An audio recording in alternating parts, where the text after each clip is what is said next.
Most people were taught to see ADHD as a problem, but that story collapses under real scrutiny because what lives underneath is speed, depth, and pattern recognition that changes how work, creativity, and problem solving actually happen. So today, we're going to expose the often overlooked advantages of neurodivergent thinking, and you're about to see how hyperfocus, rapid ideation, and unconventional problem solving drive outcomes most systems fail to produce. So if you've ever felt out of step with the world, this is actually why. So stay with me because this reframes everything. All right. Well, hey, my name is Mike Baker and I live with ADHD. I work with it every day. I lead teams, I create music, I build systems and ideas that move fast and matter. For a long time, I tried to force my brain to work like everyone else's, and that cost me energy, confidence, and focus. Everything changed when I stopped asking how to fix my brain and started learning how it actually worked. That shift shaped my latest album, Beautifully Unfocused. It's a real look at what life feels like inside an ADHD mind, the noise, the depth, the clarity that shows up when things finally lock in. And this channel exists for that same reason, to talk honestly about neurodivergent thinking in daily life. Not as a diagnosis, I'm not a doctor, but as lived experience. And if you have spent years feeling misunderstood or underestimated, you belong here. Now, let's talk about what this brain actually does well. Most conversations about ADHD start in the wrong place. They focus on what looks messy from the outside. What rarely gets discussed is what is happening underneath. An ADHD brain runs on intensity, on curiosity, on urgency. And that's not really a flaw, it is a power source. The brain does not respond well to boredom or rigid structure. It responds to meaning, to stakes, to moments where something actually matters. And that is why you can struggle with simple tasks and then disappear into something complex for hours. From the outside, that looks inconsistent, and it probably feels that way as well. But from the inside, this is precision. Your attention does not wander randomly. It's scanning. It gathers. It waits for the right signal. And then when that signal hits, everything aligns. Practice and patterns, they surface faster. Details start to sharpen and depth increase. What gets labeled as distraction often reflects heightened awareness.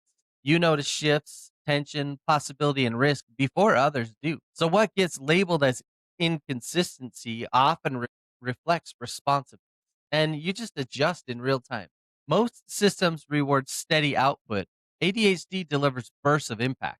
And you learned early to mute this in school, right? To act smaller, to work harder just to appear average. But this section is the reset because once you understand how this brain actually operates, you stop wasting energy fighting it and start directing it. Let's talk about hyperfocus.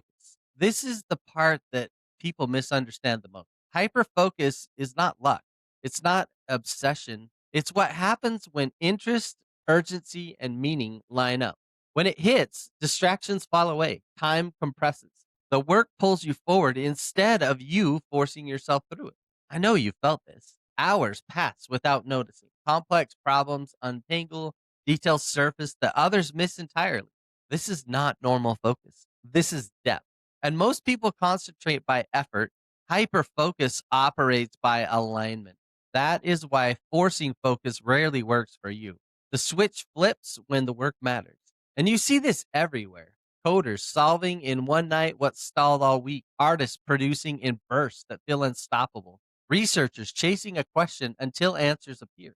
The mistake people make is trying to control hyperfocus by discipline. Direction works way better than force. So here's how you aim it. Attach work to a real outcome. Create urgency with clear stakes. Remove friction once focus starts. Look, no interruptions, no context switching. This is always the hardest part. Stop judging yourself for struggling with low interest tasks. That struggle says nothing about your ability. You can do it. Hyperfocus reveals what this brain does when conditions are right. And this is not something you need to suppress. This is something you should design your world around. Here's a personal story because this is exactly how the album I just released, Beautifully Unfocused, came to life. Those songs were not written on a schedule, they showed up in waves. I do most of my work late at night when everything else was quiet, and it's like my brain finally has room to lock stuff in. And hours passed without noticing. Lyrics stacked up, melodies formed faster than I could explain. During the day, I struggled to hold on to simple things: emails, timelines, loose ends. At night, though, the noise organized itself. And that contrast used to scare me. It felt unreliable. But now, for the last few years, I see it clearly. That was hyperfocus doing what it does best, taking scattered input and turning it into something coherent and honest. Beautifully Unfocused exists because I stopped interrupting that process. I stopped judging the way the work arrived, and I let the depth finish its job. Now, for the last couple years, I've been creating music and art. Yes, I use AI to help me build those, and some people like that and others don't. I finally have found a tool that keeps up with my brain. And I think it's really important. It's powerful to be able to have these tools to organize your brain and get it into that space where you can create. If you have ever created something in a burst that felt bigger than you, look, that was not accidental. That was your brain working the way it was designed to work. And once focus unlocks depth, this is so cool because ideas, they don't just arrive one at a time. And this is where rapid ideation and problem solving really start to jump in and be another superpower with people with ADHD mind. And I think this is where people say that your mind jumps too much. But what they miss is speed. Ideas don't arrive in a straight line, they arrive in clusters. Your brain pulls from memory, emotion, pattern, and instinct all at the same time. Connections form before language catches up. Oftentimes I've got the idea and I want to get it out, right? I've had to learn to temper that. That is why you see solutions early. That's why you struggle to explain them at first. Like, I just know what it looks like. I have to get it into language to help other people understand it. What looks scattered often holds structure underneath. And this shows up everywhere. Brainstorming that moves fast and wide, creative work that blends unrelated ideas, problem solving that bypasses the obvious answer. You notice links that others overlook because your brain scans broadly by default. And the key is not slowing this down, the key is capturing it. So here's how you can work with it: record your ideas immediately. Voice notes count. Write messy, clean later. Separate creation from organization every time. Have a system to capture it. When you try to organize mid flow, the engine stalls. When you let ideas run, momentum builds. And this kind of thinking arrives in strategy. It thrives in that space of strategy, design, crisis moments, any space where speed and originality matter. Once you stop apologizing for how fast your mind moves, you start using it with intention.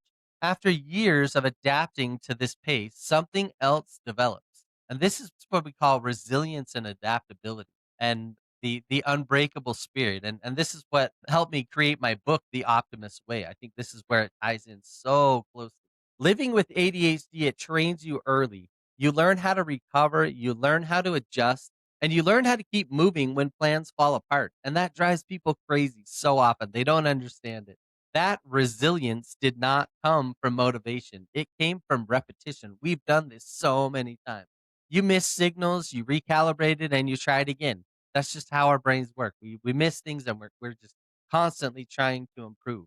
Over time, that builds something that most people just never develop. It's a high tolerance for uncertainty. There's comfort inside change. There's calm when things get messy. While others freeze when structure disappears, you look for the next move. And this is why people with ADHD often thrive in fast-growing teams, creative industries, crisis situation, and roles that demand improvisation. You do not need perfect conditions, you adapt to real ones. What once felt like instability becomes flexibility, and what once felt like failure becomes feedback. And this is not a weakness. This is earned strength. So let's bring this together. You have seen what this brain does when it's understood. It brings deep focus when meaning is present, fast, original problem solving, resilience shaped by lived experience. And none of this requires fixing who you are. It just requires alignment. So name one strength that you recognize in yourself and then build your work around it. Stop wasting energy hiding how your mind functions. If this resonated with you, say so in the comments. Let's hear about your experience. And go ahead and subscribe if you want more conversations like this. Because this channel, this Mike Baker HQ space, is probably the best representation of an ADHD mind if I've ever seen one. You're gonna will have my podcast. There will be music. There's pieces of my art. There's connections back to my blog and writing. I mean, it's the whole thing. And I called it Mike Baker HQ on purpose because I needed a place to just capture all of the crazy stuff that's in my mind and all the stuff that I'm trying to put out there. So go ahead and explore the videos. There's links to my other website. You can find my music on all streaming platforms. You can listen to the videos here on YouTube. This channel exists to reframe how we see neurodivergent minds, not as problems to manage, but as systems with real advantage. I want to leave you with this. You do not need permission to work the way that your brain was wired. The edge was always there. And guess what? Now you just know how to use it. Before you go, one more thing. If this conversation resonated, the album Beautifully Unfocused lives here in the same space. I would love it if you would check it out. I think that you'll pull something out of it. I think you'll connect with the lyrics. Just for me, when you listen to music that I create, it's all about the lyrics. There's a story inside those lyrics. You're going to hear about how I use my peach monster to slow me down when that speeds people up. You're going to hear about what it felt like to be the ADHD kid in high school. You're going to hear so many things about how I work. I'm so proud of this album. It captures so much of the ADHD life from my perspective. And I think it captures what the ADHD mind feels like from the inside, sort of trying to explain it to people that may not understand it. The noise, the depth, the moments where everything finally locks in. I mean, there is this piece when you take your medication in the morning and you have to go focus and you work and it's like you're able to zoom right in and go. And then at nighttime, I'm able to take that off and I just my mind's going full blast, and it's so much fun. But again, you can find my music on all major streaming platforms right here on YouTube as well. There'll be a link to it at the end, so you can just sit here and watch it and then roll straight into the album. But I hope that you listen to that when things slow down or when your brain refuses to do so. Well, thanks again for joining me. I'm looking forward to more conversations. Go out there and use your magic because the world needs your magic today.